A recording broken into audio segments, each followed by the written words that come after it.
na napakinabangan. Oh. Nakapermisyo pa. Yan daw ang estado ng ilang proyekto sa Bulacan na itinayo ng Eh, One Frame Construction. Ito, no? Ito yung, ano, di ba? Yung, nagpa-franchise. Tapos, ngayon, ano na, bilyon-bilyon na. Ito ba yon? Ang kumpanya ng kamag-anak ng isa sa Siomai King founders.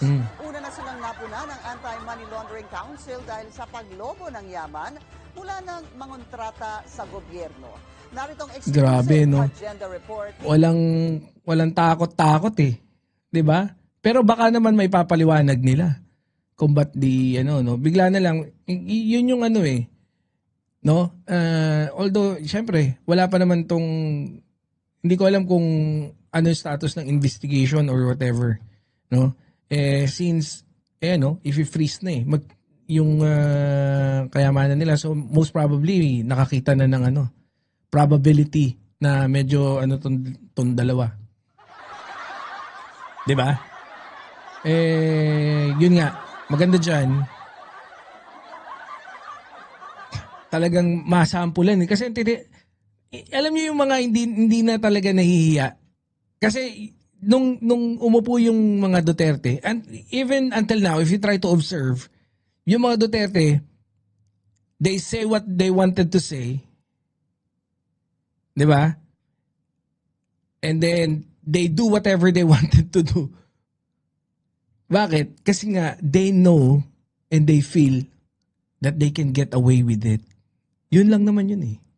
Yun yung masaklap diyan. Kung kagaya lang din ni ano na hindi masyadong kumikilos.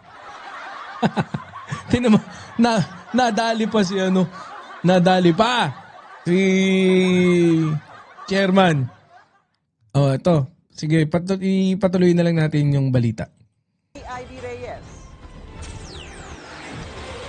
Mayroon ng immediate freeze order ang Anti-Money Laundering Council o AMLAC para sa 379 bank accounts ni na Siomai King founders Jonathan So at Carlito Macadangdang, pati ng kamag-anak ni So na si Gian Payawal Galang. Kasama sa 379 accounts ang mga nakapangalan sa top-notch Catalyst Builders, One Frame Construction, JC Premier International at Black Hard Hat. Ang Nauna na sila kay Saldico. Same move. business partners na si So at Macadangdang ang nagtayo ng JC Premier International. JC at Premier, Black bakit Hard pa Hat. familiar sa akin yung JC Premier? Alam ko meron yan dito sa Dubai. Nakalaunay na ilipat kay Gian Galang na siya namang nagtayo ng One Frame Construction. Sa dokumentong nakuha ng Billionario.com, 3 sa 15 projects ng One Frame sa Bulacan ay ghost flood control structures na sa investigasyon ng AMLAC ay credited sa bank account ng One Frame. Ayon sa AMLAC, tila may pattern silang naobserbahan. Ang matindi dyan, kasi bakit nga binabayaran, no? Kung ano, di ba? Yun yung ano dyan eh. Yung isa rin sa key talaga dyan is yung report of accomplishment. Hindi ko alam kung may ganun ba, no? Pero kasi, di ba, kami, every after, kunyari, pagkatapos ng build, merong laging snag list. Di ba? Listahan muna. O kaya, kunyari, nagbigay ng project. So, ang ginagawa namin, kunyari, nag-request kayo ng project sa amin. So, sasabihin na namin yung time frame. Let's say 1 year. Tapos isusulat na namin sa first quarter of the year, ito na yung mga ma-accomplish. Tapos, syempre, advance muna pala, advance payment, pambili ng mga materyales. After that, after yung quarter ng 3 to 4 months, not unless merong mga emergency to purchase, bibilihin na namin yung para sa susunod na quarter. Kasi nga, yung mga materyales, tumataas yan eh. So kung mas maaga mong bilihin in advance, mas makakatipid ka. So bibili mo na yung mga materials for the quarter, tapos magkakaroon ng report, make sure na yung 2 quarters, pagdating ng half of the year, wala na mga kailangan balikan na trabaho doon. Lahat yun accomplished na. Tapos yung mga, especially yung mga process na may prerequisite. So after that, punta tayo dun sa third quarter, Tapos yun na, medyo mas rigid na yung observation diyan, yung quality checking. 'Di ba? Kasi nasa almost final push na tayo. Then bayad ulit. Ganun kasi din. Pero syempre right after ng bayad may mga milestones. After nung report na matanggap na okay na, pagdating doon sa dulo, ayun, medyo mas madadagdagan na yung mga proseso ron. Kasi syempre may mga snag list. Meron ng quality checking muna. Titingnan kung ganito ba, eto na ba, tapos na ba, okay na. Tapos, saka after, may maturity date pa yun. Kasi kung matibay ba talaga, o syempre 30 days. 30 days. Minsan, subject for ano pa yan, for approval. Bago mag-release ng bayad. After 30 days, baka maging 60 days pa yon, maulit. Kung hindi mo pa nasunod yung snag list, papasok na yung penalties and fines. Bibigyan ka ng opportunity para baguhin yung lahat, para hindi ka magkaroon ng fine. Pero once na medyo paulit-ulit yung fine, tapos nade-delay na kami, delay na, opening. Kung yung snag list pwedeng gawin, even kung commercial yung building, okay pa. Pwede, di ba? Kung hindi, dali ka. Papa Cho! Shout out! Pero, ngayon yata, ngayon nagugulat ako, ina-advance yung full payment. Pwede ba yun? Kasi, doon din yung kahit ghost project pa yan, hindi makakaisa yan kung ano yung mga ipapakita, di ba? Hindi makakaisa dapat yan, hindi makakasingil yung mga yan.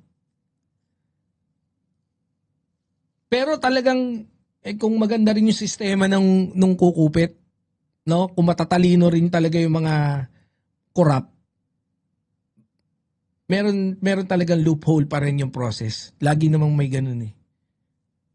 Tapos, through the years, napapolish nila, di ba? Para medyo mas lumalaki pa kung ano yung mga makukuha. Bayad sa magkakahiwalay na tranches ang tatlong proyektong may kabuuang halaga na 299.9 billion pesos. Tamo, payment release in 4 tranches. Ilan yan? 4 million, 40 million, 42 million, 10 million. Swerte, no? Pesos. 100 Pagkatapos million. ma-release ng pera, agad itong ikino-convert to manager's checks sa kanilang bank account. Either on the same or the next banking day, idine-deposit daw ang pera sa isa pang account. Biruin mo, no? Kagaya nung dinescribe ko, ganun din pala halos yung sistema eh. 'Di ba? Ganun ginagawa nila. May mga intervals na yung payment, tapos may mga... Ang tanong, sino nag-check ng mga, nung accomplishments? Wala to. Ba namang bangko. Pinuntahan ng aming team ang unang proyekto sa listahan at kwento ng mga residente, hindi na natutuyo ang tubig sa tagiliran ng mga bahayan nila. Ang tubig... Kawawa din. Bantot yan. Puro mga kawatan tao ni Dutae. maitim na at may mga basu-basurang lumulutang. Si Tatay Jerry de Guzman, 68 years old, dito na namuti ang buhok sa Purok 6 kaya nasaksihan niya raw kung paano unti-unting pinasok ng tubig ang kanilang lugar nitong mga nakaraang taon. May nakita po ba kayong ginawang flood control project noong 2024, 2025? Wala pa. Ang pagkakaalam ko niyan, hinukay lang to. Hinukay lang tong ilog na ito, ng bako, yun lang. Hanggang bewang pag may bagyo, hanggang binti naman on a normal day. Ganito raw ang sitwasyon sa parting ito. Wawa, no? Pag may bagyo, halos lubog eh. Pag normal, hanggang binti lang, ha? So, panalangin nyo, normal. Kasabwat din ng COA. Yun lang. Mamagi. Ito ng Bulacan buong taon. Ang kalsadang ito sa likod namin ni Tatay Jerry, lubog pag malakas ang ulan, kaya bangka ang ginagamit ng mga residente para makatawid. Ang tubigan namang ito sa tabi ng kalsada, dati palang palayan, pero ngayon hindi na masakahan. Ito, ngayon lang ako natutuyo pag ganito mga patagaraw, mga January to May. Pag May na, puro tubig na naman ho yan. Dating mangingisda si Tatay Jerry, pero dahil wala nang masyadong mapangisdaan sa lugar, nagpasya siyang maging construction worker. Maraming kabuhayan daw ang nawala simula Oh, pero at least ang ganda ng jump ni tatay, ha? Di ba? Oh. Dati pa isda-isda lang si tatay, ngayon, na. Boss Angel Top, shoutout. And then, kasi, unang tanggalin, dapat talaga yung party list na yan, no? Kasi dagdag gastos lang yan, dagdag din ng sa eleksyon, pangkupal.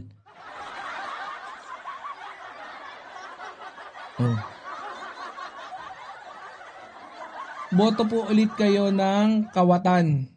Deserve nyo si Rin kasi. Tamad kayong magsuri ng kandidato. O yun nga eh. No? Mula ng pasukin ng tubig Boss na Desert Bukawi Spring. River ang pilapil na ito. Hindi pa raw kasi tapos ang dike na magkokonekta umano sa Bukawi at Balagtas, kaya patuloy ang pagpasok ng tubig sa purok na ito. Idudugtong pa sa Bukawi.